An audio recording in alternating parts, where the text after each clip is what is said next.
Thanks for tuning in to the Kentucky Running Podcast presented by John's Run Walk Shop. I'm your host, Matt Reno, and today we're going to be talking with representatives of Frontrunners Lexington. Frontrunners is a global organization that brings members of the LGBTQ plus community together through running. Lexington is home to Kentucky's only Frontrunners chapter. On this episode, we're going to talk about the history of this group, how to get involved, and why running is such a powerful force for bringing people together. But first, time for some tech talk. We're going to take just a few minutes to get to know one of our running shoe brands, Mizuno. We'll learn about the brand itself, along with the updates coming to one of our long-standing Mizuno favorites, plus the new super trainer that they just launched, the Neo Vista.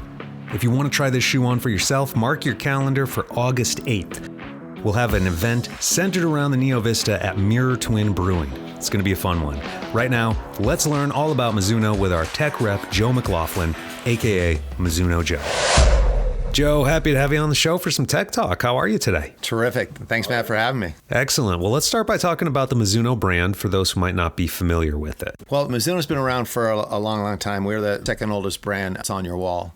We have lots of different divisions, and the divisions are where you probably know us from. So if you know anybody that's played baseball or softball, Mizuno bats, Mizuno gloves are big. You'll see some pro baseball players on TV wearing Mizuno. Other divisions, if you have someone that plays volleyball, the volleyball shoes are really big. This year, the men's and women's U.S. Olympic teams will be wearing Mizuno. And so we have a swimming division. So if you see any swimmers in the Olympics, they'll be wearing Mizuno too. But our biggest division is the golf division. So if you're a golf player, you know Mizuno. I'm not a golfer, but I have seen Mizuno on baseball players. And this summer, I'll definitely be looking for the run bird on our Olympic athletes. There you are. Okay. Now, how big a portion of Mizuno's portfolio is dedicated to running? It's actually getting bigger and bigger. Definitely the developments that we've had, the innovations we've had in the other divisions have really led to innovations that you'll be seeing right now and in the future. Yeah, and there's been a lot of innovations lately because of the sort of restructuring of where your designers and developers are located. Can you tell us about that? Yeah, and about 5 years ago, it was decided to put all the developers, designers, and product testers all in one place. And so that place we call the Mizuno engine. And so from the Mizuno engine, everything's tested and product tested. So some things don't come out because they don't work, and some things do come out. And for the running division, one of the great parts about it, we've got one of those innovations of technology in our unusual rocker geometry called smooth speed assist. So if you know anything about Mizuno, but you can look this up, it's called the Wave Rebellion Pro. It looks like a shoe that doesn't have a heel. And that's because that rocker design for that shoe is built for really fast runners. But really, every time you take a step, it feels like you're running downhill, super fast. But what we've done with that technology, we've brought it into our current shoes, toned it down a bit, but it creates a really smooth shoe. And let's talk about one of your latest shoes, which we have now at John's Run Walk Shop, the Neo Vista. The Neo Vista is a super trainer from Mizuno. It's super smooth. And when I talk about smooth, it's a smooth transition heel to toe, but it's really smooth running easy and when you pick up the pace. It's an awesome shoe. What makes it really awesome, one, it has that smooth speed assist, so really smooth there. But the interplay between our midsole, it's a brand new midsole from Mizuno, and a glass reinforced nylon plate with it. The dual personality of the midsole where you can run easy, but if you pick up the pace, it really becomes responsive is super cool. Okay, so what kind of runner would you recommend this shoe to? So definitely someone from all ranges. So someone who runs easy, the shoe is super soft and super comfortable. If you're a runner that runs different paces, great, because you can pick up the pace really easily. If someone's training for a half or a full, it's a great race day shoe. Besides getting, a carbon-plated shoe, this is a great shoe for daily training for everybody involved. That's got to be pretty expensive, right? No, actually, for a super trainer, it's definitely on the low end of the price range, and it's $180. Let's move on to the updates of some of the more classic Mizuno shoes, the Wave Rider and the Wave Inspire. Yes, don't worry, everybody. We're keeping the Wave Inspire. We're keeping the Wave Rider, but we're all going to be updating the foams in that. So, and the Wave plate as well. So the new Rider and the new Inspire that comes out in January will actually have our new foam underneath the heel. So it's going to be a much softer feel as you're walking. And for those heel strikers, it's going to be getting responsive for them too. Excellent. Anything else you want to mention about where Mizuno's headed in the future? We got some really good news. Coming out in February, we have another new shoe. It's called the Neo Zen. It doesn't have a plate in the shoe, real bouncy and responsive and super lightweight. Kind of that pyramid of customers that we work with. The Pro is kind of that more limited customer base. The Flash 2 is one of our speed shoes and gets a little bit wider base. The Vista gets a little bit wider base. Think of a pyramid. But the very wide base is the Neo Vista. I think there are going to be a lot of people digging on the Neo Zen. All right, that sounds awesome. Lots of good reasons to head to John's Run Walk Shop and try on some Mizunos. Joe, thank you so much for coming on the show. Right on. Thanks so much. Got a great show today. We're going to be highlighting an excellent organization, the Lexington, Kentucky chapter of Frontrunners. We're talking to Frontrunners coordinator Roy Harrison and the at-large board member Sherri Tarpley Soto. Sherri, Roy, thank you for joining us today. Yes, thank you. How you doing? Good, good. Let's get started with just a little background for people who aren't aware. If you could tell us a little bit about the history and the mission of Frontrunners, both the international organization and then specifically the Lexington chapter. Yeah, so Frontrunners, the international movement, is an organization that works to bring the sport of running and walking to the LGBTQ community. And we generally just try to promote this sport in a way that's non-judgmental so that folks can come to this sport how they are and be challenged and grow in their appreciation and the performance of it. That's great. And so, Roy, you said that you helped refound the Lexington chapter. So what happened? Like, did it fizzle out or something at some point? And how did you go about bringing it back?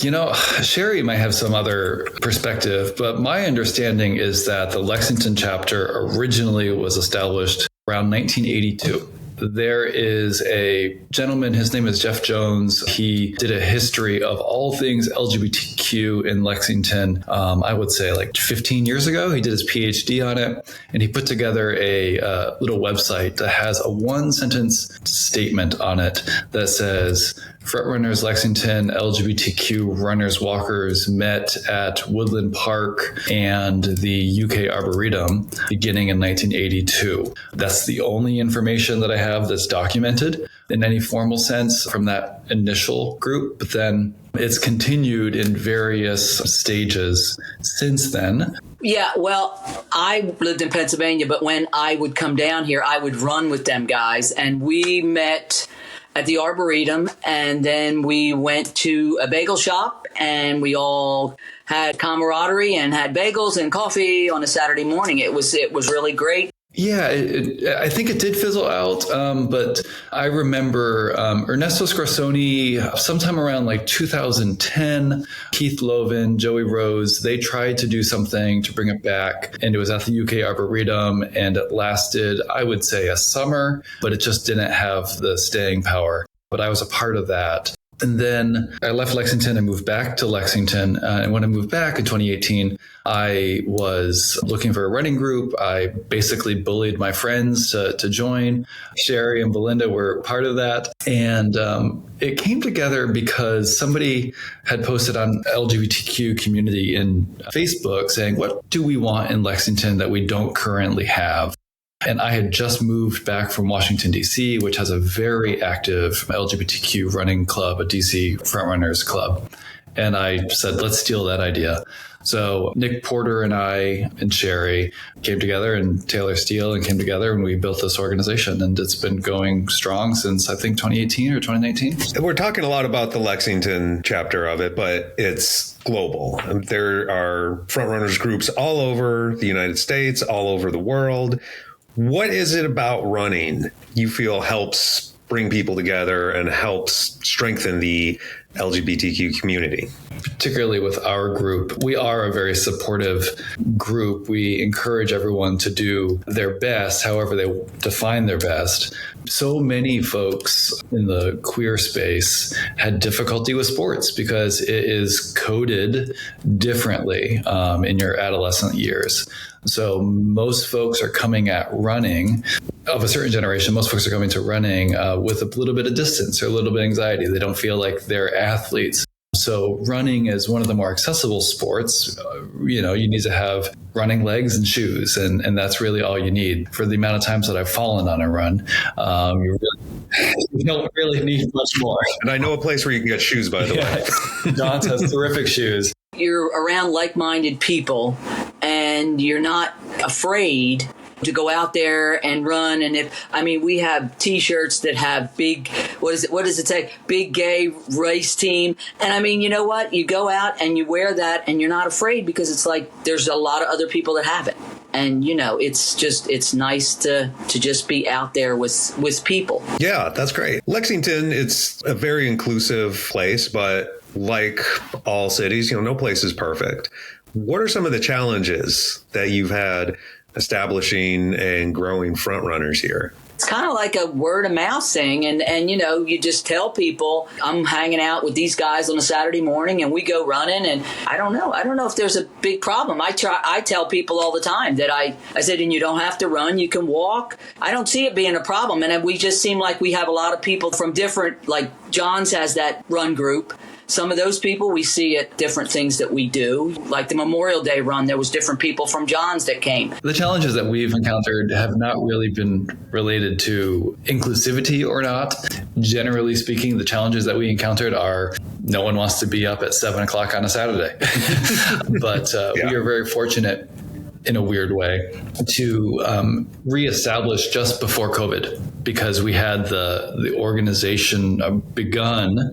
And then as COVID hit, COVID was really a huge moment for us because we were able to run with folks, be social with folks, but in a socially distant way. The mode there was helpful. But then also, like, as we established more routes, it was very important for us to support the local community, and coffee shops are the bread and butter, the bagel and butter of our club. So by being at 3rd Street Stuff, which is where our Saturday run is every week, we felt like we were able to support businesses that were struggling. Yeah, during a very uncertain economic time. Yeah. Frontrunners does even more than bringing people together to run. Let's talk about some of the other initiatives that you have going on, fundraising and scholarships and whatnot. Yeah, absolutely. So we do a lot of fundraising. This year, we've already given out over $10,000 in donations to different organizations. We believe that we are a running club, but community service is core to our DNA,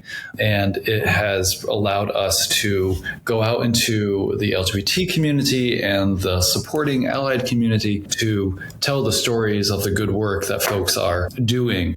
For example, we designed Gay Out the Vote shirts. They're shirts that say Gay Out the Vote. It's to get folks voting for inclusivity in terms of local politics. And as a result of those T-shirts, we were able to fund 6-7 Pride festivals in Eastern Kentucky, Central Kentucky, areas where the Pride community is not nascent, but developing structure and organization. We do have a scholarship that we've established. This year, we gave out 3 scholarships totaling over $6,000 to high school seniors going on to any post-secondary program. This is the 2nd year that we've done that. So far, we've given out $11,000 over the past 2 years. We actually have a fundraiser with CrossFit Maximus fundraising for that scholarship. And it's really important to us to develop leaders and put our money where our mouth is. Fantastic. And you touched on supporting groups outside Central Kentucky. So this is the only Frontrunners chapter in Kentucky, correct? Yes, that's right. Do you know of any efforts to start one in Louisville or some other places? I don't. I've always, my running friends in Louisville, I always encourage them to do it. But at this point, there is not. There might have been one in the past, but I haven't seen any records of that. There is one in Cincinnati that's small and mighty. There's one in Nashville, but otherwise nowhere else in Kentucky. So there's one in Cincinnati. I was just surprised that there wasn't one in Louisville. Yeah, me too. Events that you organize. So, for example, the Pride Run. Can we talk about that a little bit? So the Pride Run, we have this year, September 21st. It's at Coldstream Park, and it is our biggest event of the year. It's a Coldstream, but that's where it was last year. It was a good turnout. I mean, people, came, and afterwards there was some drag queens, there was a lot of vendors, Avol was there, bring the community together. I think the most fun 5K in Lexington. It's really just a good time of folks getting a little campy, doing their 5K. This year, we're introducing prizes for dogs. So it's a family-friendly, fun Saturday morning. last year, Roy decided that he was going to give an award to one of the former original members of the Frontrunners, and that happens to be my wife's brother. And so he came, and it was very nice, and he got an award last year for being one of the original members. That's wonderful. Yeah, I ran it last year. It was a lot of fun. And actually, I'm bummed I'm going to miss it this year. I had already signed up for another race on that day. And then I saw the date of the Pride Run. I was like, oh, man, I'm going to miss it. I wish you the best on that, September 21st at Coldstream. Are there any other events that you organize throughout the year? Well, it's Pride Month, so we're doing a bunch of things right now, but we'll always try to get a big group of our members going to some of the marquee races in Lexington. So there's the Bluegrass 10,000. Pride Festival will be at the Pride Festival, of course. And then one of the things that we do is if there's a holiday that falls on a Monday, for example, we have a community-wide run as well. So Memorial Day, Labor Day, we'll usually have a Christmas or Thanksgiving fun run. And we usually partner with Lex Les Night. So we meet downtown, dress up in our best Santa costumes, and then do about a 2-mile loop. Another thing that the group does is if there's somebody in the group and they're having, like Josh, he does a lot of different stuff. Like we went to Transylvania and his group was doing the play. And so like a whole bunch of us went one night, we met, we had dinner somewhere, and we went to Transylvania and we watched the play. Or, that you try to support other things that people in the Frontrunners are doing. That's great. Let's say someone's listening to this show outside of Lexington and they're thinking there really should be a Frontrunners in my city. What are the steps that they would take to get that ball rolling? Just Google International Frontrunners. That will get you to their website. Frontrunners has over 150, I think, chapters across the globe. So they can walk you through what some of the best options of setting yours up are. We started off just as a small group with nothing more formal than a Facebook group, but we eventually incorporated and became a 501c3 nonprofit. So that's, totally up to those organizations. But what membership and participating with the International Frontrunners group will do is it allow you to be listed on their website. So one of the cool things that Frontrunners allows is I can now go to a city, I can go to the Frontrunner site and I can see where the runs are with that group. And now you've got new friends that you're able to meet who are going to be able to help show you the city a little bit. And conversely, I think we enjoy that when they come to our runs too. So yeah, just go to Frontrunners. The International Frontrunners website. Yeah, that's really cool that you can, even if you're traveling internationally, you can look up and see if there's another Frontrunners group there. Exactly. What are some goals for Frontrunners Lexington in the coming months and years? One is, we have developed a strong presence in the LGBT community, and I want to build on that. I want to make sure that we're able to raise more money and give out more money to the organizations that we support. I also think an important goal is protecting and preserving and recording the history of this organization. The very first t-shirt that we designed was a picture of the water tower at the Arboretum. And that was because that's where the club would organize. Folks like Sherri, her brother, Belinda's brother, they have great stories. And I want to be able to record those stories about this club. And one more time, where can people learn more about Frontrunners Lexington? Yeah, our website is frontrunnerslex.com. We are very active on Instagram, so the same handle, Frontrunners Lex. And then we have a Facebook page as well, Frontrunners Lexington. So I encourage everyone to sign up for all of those. Roy, Sherri, thank you so much for being on Kentucky Running today. Wish you and Frontrunners all the best. Thank you so much for having us. Appreciate you. Big thanks to Roy and Sherri for taking the time to teach us a bit more about Frontrunners. Again, you can learn more about the group at frontrunnerslex.com. And thanks to Joe for talking to us about Mizuno. Like I mentioned at the beginning of the show, we're going to have a Neo Vista event happening on August 8th. We'll have a demo run to Mirror Twin Brewing and back. There's going to be prizes to give away. It's going to be a good time. Find more details at johnsrunwalkshop.com. I'm Matt Reno. Thank you for listening. If you like what you heard, please help others find the show by leaving a rating and review and sharing it with your fellow runners. We'll talk again soon on Kentucky Running.